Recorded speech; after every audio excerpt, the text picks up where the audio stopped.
2부 꼰대의 첫인상 경영. 19화 적토마 합격. 굿. 조조 진영에서의 생활은 묘하게 편안하면서도 동시에 불편했다. 편안한 점은 나라는 S급 인재에 대한 조조의 대우가 파격적이라는 것이었다. 그는 나에게 최상급 비단옷과 사내진미를 제공했고 내가 거처하는 저택은 유비 형님의 그 초라한 흙집과는 비교도 할 수 없을 정도로 넓고 화려했다.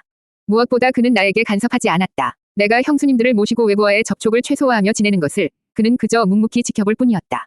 그는 나에게 시간을 주고 있었다. 내가 스스로 마음을 열고 그에게 충성을 맹세할 시간을. 제법인데. 나는 조조에 대한 평가를 조금씩 수정해 나가고 있었다. 첫인상 F등급. 하지만 탁월한 인재 식별 능력 플러스 2, 과감한 투자 마인드 플러스 1, 그리고 인내심 플러스 1. 종합시. 아직 갈 길이 멀었지만 최소한 패급은 아니었다. 유비 그 D급 위선자보다는 훨씬 더 리더다운 면모를 갖추고 있었다. 하지만 불편한 점도 있었다. 그것은 바로 내가 항복한 장수라는 꼬리표였다. 조조의 부하 장수들은 겉으로는 나를 예우했지만 그들의 눈빛 속에는 언제나 미묘한 경계심과 질투심이 서려 있었다. 특히 하우돈이나 조인 같은 조조의 친족들은 내가 조조의 총애를 받는 것을 노골적으로 불쾌해하는 기색이었다. 쯧쯧, 저것들 봐라. 딱 봐도 낙하산들이군. 나는 속으로 그들을 폄하했다. 실력도 없으면서 집안 배경만 믿고 설쳐대는 놈들. 내가 김 부장 시절 가장 혐오했던 부류였다. 저런 놈들이 꼭 조직에 물을 흐린다. 조조 저놈도 인재 관리에 허점이 많군. 저런 시급 이하 낙하산들을 내치지 못하니 아직 멀었다. 그러던 어느 날이었다. 조조가 나를 자신의 개인 마구간으로 불렀다. 무슨 일인가 싶어 따라가 보니 그곳에는 내가 평생 본 그 어떤 말보다도 훌륭한 명마 한 필이 서 있었다. 온몸은 불타는 듯한 붉은 털로 뒤덮여 있었고 그 눈빛은 야생의 기백으로 살아 숨쉬고 있었다. 말의 근육 하나하나가 완벽하게 균형 잡혀 있었고 그 자태는 마치 하늘에서 내려온 신수와도 같았다. 나는 나도 모르게 감탄사를 터뜨렸다. 저것이야말로 진정한 S급이었다. 아니, 여포가 타고 있던 그 말인가. 그렇다면 SSS급일지도 모른다. 조조는 그런 나를 보며 만족스러운 미소를 지었다. 관공의 안목은 역시 틀림없구려. 이 말은 과거 여포가 타던 적토마라 하오. 천리를 달리고도 지치지 않는다는 천하제일의 명마지. 내가 관공과 같은 영웅에게 어울리는 선물이라 생각하여 특별히 준비했소. 그는 말고삐를 직접 내 손에 쥐어주었다. 부디 이 말을 타시고 앞으로 나와 함께 천하를 누비며 큰 공을 세워주시길 바라오. 나는 말고삐를 쥔 채 잠시 멍하니 서 있었다. 적토마, 여포의 말, 그 SSS급 인재가 타던 말을 이제 내가 타게 되었단 말인가. 이것은 단순한 선물이 아니었다. 이것은 조조가 나를 여포와 동급의 혹은 그 이상의 인재로 인정한다는 상징적인 의미였다. 이놈, 뭘 좀 아는군. 내 마음속에서 조조에 대한 평가가 수직으로 상승하기 시작했다. C에서 시작된 점수가 B를 거쳐 마침내 B+까지 치솟았다. 그래, 이거지. S급 인재에게는 S급 대우, 아니 SSS급 대우를 해줘야 하는 법이다. 저놈, 키는 작고 관상은 별로지만 인재를 알아보는 눈과 그에 걸맞은 보상을 할 줄 아는 배포만큼은 확실히 갖추고 있었다. 나는 감격에 겨워 진심으로 조조에게 고개를 숙였다. 조공, 이 같은 귀한 선물을 소장, 몸둘 바를 모르겠습니다. 영웅에게 명마가 돌아가는 것은 당연한 이치. 사양 마시오. 나는 적토마의 목을 쓰다듬었다. 말은 처음에는 경계하는 듯 뒷걸음질 쳤지만 이내 나의 손길을 받아들이며 순순히 고개를 숙였다. 나와 말 사이에도 무언가 통하는 것이 있는 모양이었다. 나는 말에 올라탔다. 안장의 감촉부터 달랐다. 말이 가볍게 발을 구르자 마치 구름 위에 떠있는 듯한 안정감과 함께 땅을 박차고 하늘로 날아오를 듯한 폭발적인 힘이 느껴졌다. 히히힝. 적토마가 하늘을 향해 길게 울부짖었다. 나는 고삐를 잡고 마구간을 벗어나 넓은 연병장을 향해 말을 달렸다. 바람을 가르는 속도감, 내 몸과 말이 하나가 되어 질주하는 쾌감. 이것은 내가 평생 느껴보지 못했던 완전한 자유였다. 나는 연병장을 몇 바퀴 돌고 나서야 흥분을 가라앉히고 조조의 앞으로 돌아왔다. 그의 얼굴에는 여전히 만족스러운 미소가 걸려 있었다. 과연 명마는 그 주인을 알아보는 법이구려. 관공께서 타시니 이제야 적토마가 진정한 주인을 만난 듯하오. 나는 말 위에서 내리지 않은 채 그를 내려다보며 말했다. 조공의 크신 은혜에 감사드려. 이관우, 언젠가 반드시 이 은혜에 보답할 기회가 있을 것이오. 이것은 단순한 의례적인 인사가 아니었다. 이것은 나름의 딜이었다. 나는 당신의 투자에 감사하며 그에 상응하는 실적으로 보답하겠다. 하지만 나의 충성은 여전히 유보적이다. 나의 최종 평가는 아직 끝나지 않았다. 조조는 내 말뜻을 정확히 이해했다는 듯 의미심장한 미소를 지으며 고개를 끄덕였다. 나는 그날을 기다리고 있겠소. 그날 이후 나는 조조에 대한 나의 평가를 B+로 상향 조정했다. 그는 여전히 간웅이었지만 적어도 사람 쓸 줄 아는 리더였다. 유비 그 D 급놈 밑에서 썩는 것보다는 어쩌면 이 B+급 리더 밑에서 나의 능력을 펼치는 것이 더 현명한 선택일지도 모른다는 위험한 생각이 내 머릿속을 스쳐 지나갔다. 물론 나의 근본은 여전히 한나라 황실과 유비 형님에게 있었지만 현실적인 커리어 관리 차원에서 다른 옵션을 고려해보는 것은 나쁘지 않았다. 김 부장 시절의 쓰라린 경험이 나에게 가르쳐준 교훈이었다. 회사는 영원하지 않다. 언제나 다음 플랜 B를 준비해야 한다. 20화, 알량과 문추. 나의 조조에 대한 재평가가 끝나기도 전에 나의 능력을 증명할 기회가 찾아왔다. 하북을 차지하고 있던 원소, 여전히 D급카. 마침내 조조와의 정면 대결을 위해 남하를 시작한 것이다. 관도, 천하의 패권을 결정지을 거대한 전쟁의 서막이 올랐다. 조조는 백마 지역에 진을 치고 원소의 대군을 맞이할 준비를 하고 있었다. 원소 군의 선봉장은 그의 자랑인 두 명이 맹장, 알량과 문추였다. 특히 알량의 기세는 하늘을 찔러 조조 군의 이름난 장수들조차 그의 칼날 앞에서 속수무책으로 무너져 내리고 있었다. 조조의 진영에는 패배의 그림자가 짙게 드리워져 있었다. 나는 그 꼴을 보며 막사 구석에서 한심하다는 듯이 혀를 차고 있었다. 쯧쯧, 저것들 봐라. 저게 조조가 자랑하는 정예병이란 말인가. 전부 시급 이하 오합지졸들이구만. 내 눈에는 알량이라는 자의 움직임이 훤히 보였다. 힘은 좋아 보였지만 움직임이 너무 크고 직선적이었다. 딱 봐도 장기술 없이 힘만 믿고 날뛰는 타입. 저런 놈은 빈틈이 많아서 공략하기 쉬운데 조조의 부하 놈들은 뭐가 그리 무서워서 벌벌 떨고 있는지 모르겠다. 나 때는 말이야. 저런 놈은 신입사원도 가지고 놀았다. 조조는 연이은 패배의 초조한 기색이 역력했다. 그는 막사 안을 서성이다가 마침내 나를 돌아보았다. 그의 눈에는 마지막 희망을 거는 듯한 간절함이 담겨 있었다. 관공, 저 알량이라는 자의 기세가 너무나도 등등하여 아군의 사기가 말이 아니오.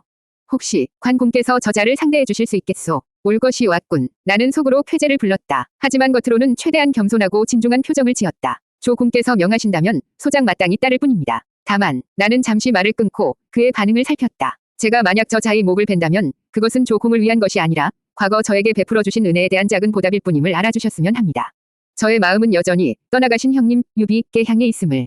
이것은 나의 마지막 가오이자 선긋기였다. 나는 당신을 위해 싸워주지만 당신의 부하가 된 것은 아니다. 나의 몸은 여기에 있지만 나의 충성은 다른 곳에 있다. 일종의 프리랜서 계약과도 같은 선언이었다. 조조는 내 말뜻을 알아차리고 씁쓸한 미소를 지었지만 이내 고개를 끄덕였다. 알겠소. 관공의 그 높은 위리를 내 어찌 모르겠소. 부디 조심하시오. 나는 자리에서 일어났다. 그리고는 며칠 전 선물 받은 나의 새로운 애마 적토마에 올라탔다. 손에는 청룡원 월도가 묵직하게 들려 있었다. 나는 막사를 나서며 나를 걱정스럽게 쳐다보는 조조의 부하 장수들을 향해 나지막이 하지만 모두에게 들릴 만큼의 목소리로 말했다. 걱정 마시오. 저놈은 딱 봐도 거품이요. 한 반감이지. 나는 말을 몰아 단숨에 전장의 한가운데로 달려나갔다. 저 멀리 원소 군의 진영 앞에서 거만하게 칼을 휘두르고 있는 알량의 모습이 보였다.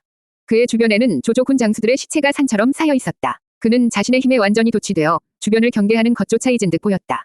쯧쯧, 저런 놈이 꼭 방심하다 죽지. 기본이 안 되어 있어. 기본이. 나는 적토마의 속도를 최대로 끌어올렸다. 말은 마치 붉은 번개처럼 순식간에 알량의 코앞까지 도달했다. 그는 내가 다가오는 것을 보고는 경악한 표정으로 황급히 칼을 들어 막으려 했다. 하지만 너무 늦었다. 나의 청룡원 월도는 그의 목을 마치 잘 익은 두부를 자르듯 너무나도 부드럽고 깔끔하게 베어버렸다. 서걱, 그의 머리가 공중으로 솟구쳤다가 땅바닥으로 굴러떨어졌다. 그의 몸뚱이는 잠시 동안 말 위에 앉아있다가 이내 힘없이 옆으로 쓰러졌다. 모든 것이 정말로 눈 깜짝할 사이에 벌어진 일이었다. 원소 군의 진영에서는 비명과 함께 혼란이 일어났고 조조 군의 진영에서는 믿을 수 없다는 듯한 정적만이 흘렀다. 나는 말 위에서 피 묻은 청룡도를 들어 올려 하늘을 향해 휘둘렀다. 그리고는 아무 일도 없었다는 듯 유유히 조조의 진영으로 돌아왔다. 며칠 뒤 원소는 알량의 복수를 위해 그의 또 다른 맹장 문추를 보내왔다. 나는 그 역시 첫인상만 보고 단번에 거품으로 판단했고 결과는 마찬가지였다. 나는 문추마저 단여탑 만에 베어버렸다. 조조는 나의 무용에 감탄하여 나에게 더 큰 상을 내리고 한수정호라는 높은 자귀까지 주었지만 나는 조금도 기쁘지 않았다. 아니, 기쁘긴 했지만 그것은 내가 원했던 종류의 성취감이 아니었다. 알량과 문추, 그들은 너무 약했다. 그들은 여포와는 비교조차 할 수 없는 그저 힘만 센 시급 장수들에 불과했다. 그들을 뵌 것은 나의 실력을 증명한 것이 아니라 오히려 나의 적수가 얼마나 하찮은지를 보여주는 씁쓸한 확인일 뿐이었다. 나는 여전히 호로관에서의 그 패배를 잊지 못하고 있었다. 나는 여전히 그 SSS급 괴물의 그림자 아래에 있었다. 나의 진짜 싸움은 아직 시작되지도 않은 것이다. 2부 꼰대의 첫인상 경영 21화 5관참 6장 상 관문 돌파. 조조 밑에서의 생활은 나름 괜찮았다. 물론 F급 외모의 C급 리더십이라는 나의 평가는 변함없었지만 적어도 그는 나라는 S급 인재의 가치를 알아보는 눈 하나만큼은 가지고 있었다. 적토마를 하사하고 한수정우라는 번듯한 직함까지 내려주었으니 B+급 대우 정도는 해준 셈이다. 유비 그 D급 위선자 밑에서 돗자리나 짜던 시절에 비하면야 하늘과 땅 차이였다. 나는 그의 진영에서 특별 고문 혹은 명예부장 정도의 애매한 위치를 유지하며 나름의 워라밸을 즐기고 있었다. 형수님 두 분을 안전하게 모시고 있다는 책임감 있는 가장으로서의 명분도 챙겼으니 꽤나 만족스러운 나날이었다. 이 정도면 나쁘지 않군. 여기서 적당히 실적, 알량, 문추 목배기, 도 올렸겠다. 슬슬 몸값을 높여볼까. 내 아내 김 부장이 오랜만에 직장인의 본능을 드러내며 조조와의 연봉 협상, 아니 녹봉 협상을 고민하고 있을 때였다. 뜻밖의 소식이 날아들었다. 관 장군, 유비공의 행방을 알게 되었습니다. 나와 형수님들을 몰래 돌봐주던 유비 형님의 옛부하 하나가 숨을 헐떡이며 내게 달려와 속삭였다. 유비공께서는 지금 원소의 진영에 몸을 위탁하고 계시다고 합니다. 원소, 그 D급 우유부단 도련님 밑에. 나는 기가 막혀 헛웃음이 나왔다. 쯧쯧, 유비 저놈은 어딜 가나 저 모양이군. 사람 보는 눈하고는. 하지만 동시에 내 마음 한구석이 복잡하게 요동치기 시작했다. 유비 형님의 행방을 알게 되었다. 그렇다면 나는 떠나야만 했다. 조조에게 항복할 때 내걸었던 세 번째 조건. 언제든 유비 형님의 행방을 알게 되면 나는 즉시 그에게로 떠날 것이다. 그것은 나의 충심을 증명하는 마지막 자존심이자 조조에게 나의 몸값을 확실히 각인시키는 고도의 밀당용 멘트였다. 아, 귀찮게 됐네. 솔직히 말해서 지금 당장 조조의 B+급 대우를 버리고 저 D급 원소 밑에 있는 D급 유비에게 돌아가고 싶은 마음은 눈곱만큼도 없었다.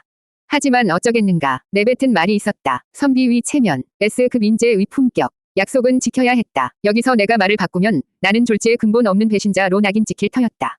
그것만은 용납할 수 없었다. 나는 결심했다. 떠나자. 하지만 그냥 떠날 수는 없다. 최대한 폼나게, 최대한 있어 보이게 떠나야 한다. 이것은 단순한 이직이 아니라 S급 인재의 화려한 컴백 무대가 되어야 한다.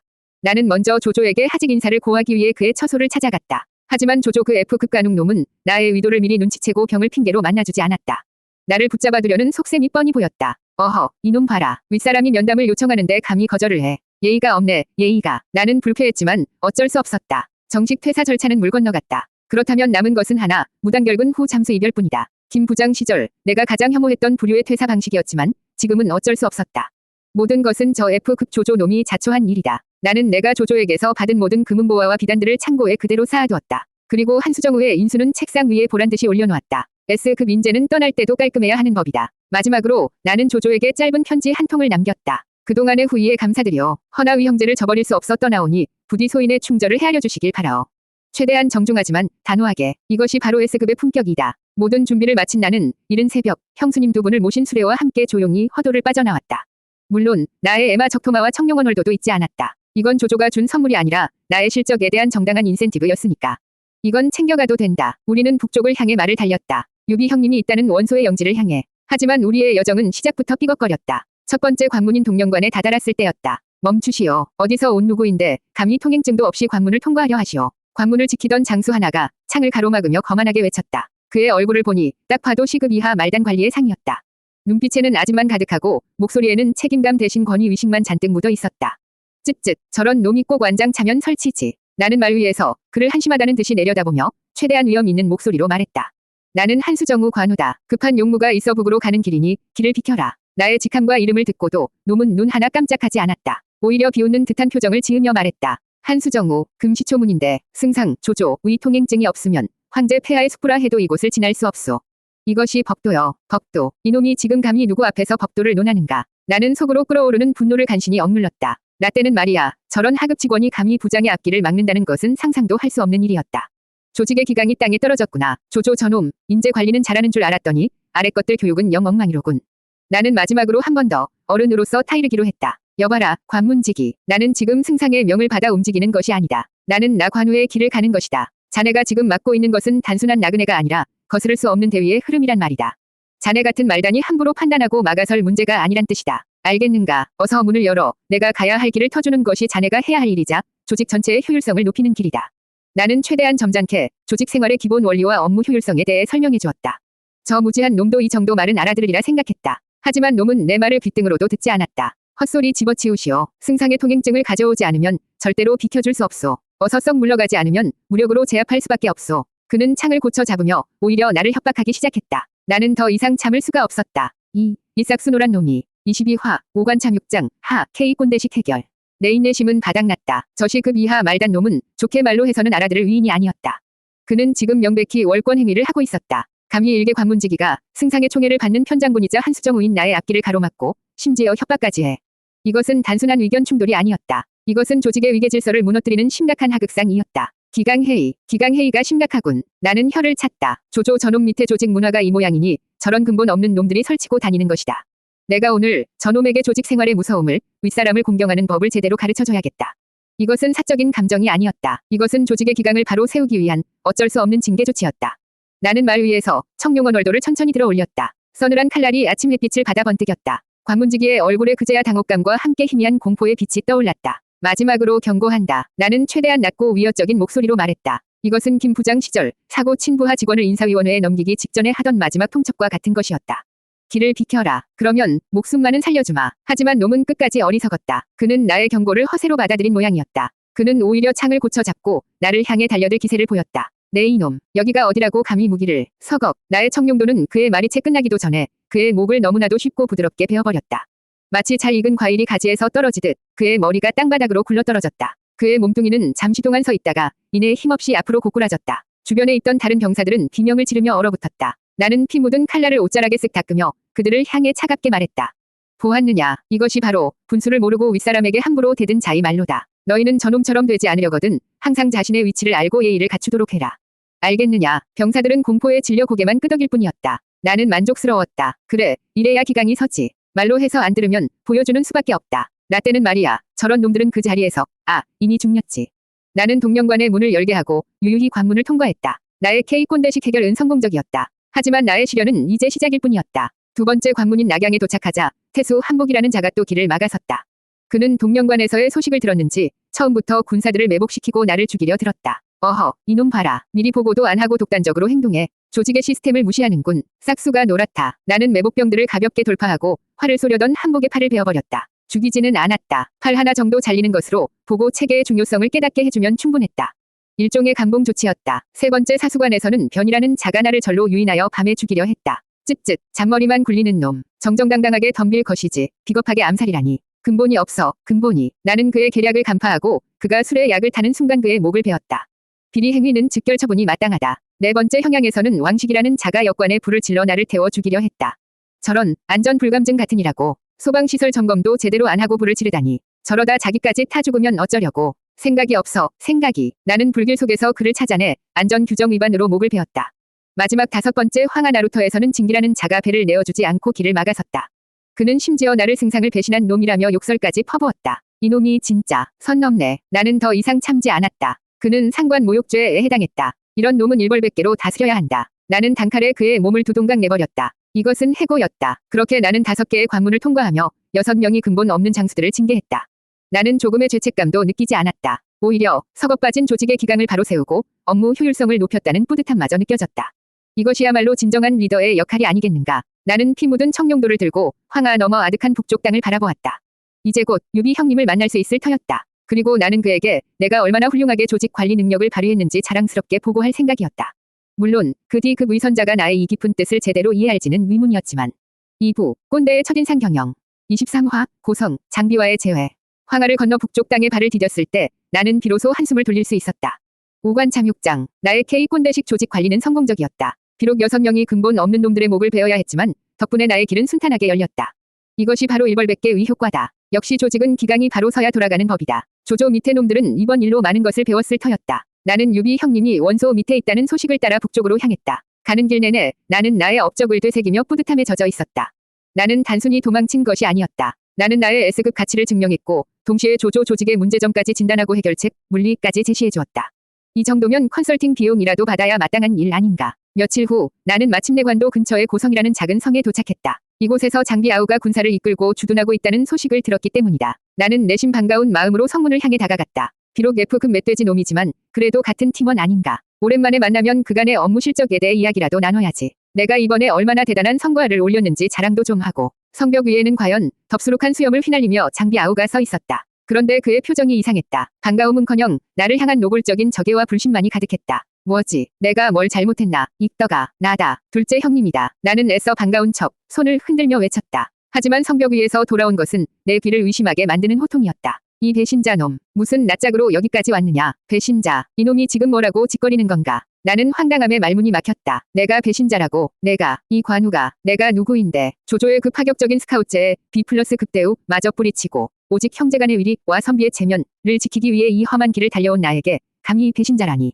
익더가 오해다. 나는 형수님들을 모시고 큰형님을 찾아 여기까지 온 것이다. 시끄럽다. 조조에게 항복하여 높은 벼슬과 온갖 부귀영화를 누리던 놈이 이제 와서 무슨 헛소리냐.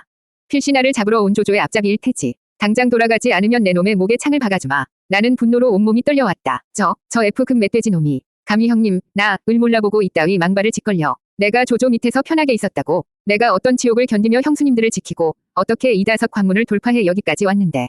저놈은 현장 상황이라는 것을 전혀 모르고 있구나. 딱 봐도 카더라 통신이나 듣고 흥분한 게 틀림없다. 나 때는 말이야. 저런 놈은 정보 분석 능력 제로로 평가받았다. 근본 없는 놈은 역시 어쩔 수 없군. 나는 끓어오르는 속을 애써 억눌렀다. 저놈과 말싸움을 벌여봤자 내 격만 떨어진다. 나는 팩트로 증명해야 한다. 나의 결백을, 나의 S급 가치를. 바로 그때였다. 마치 짝이라도 한 것처럼 저 멀리서 흙먼지가 피어오르며 조조의 추격군이 나타났다.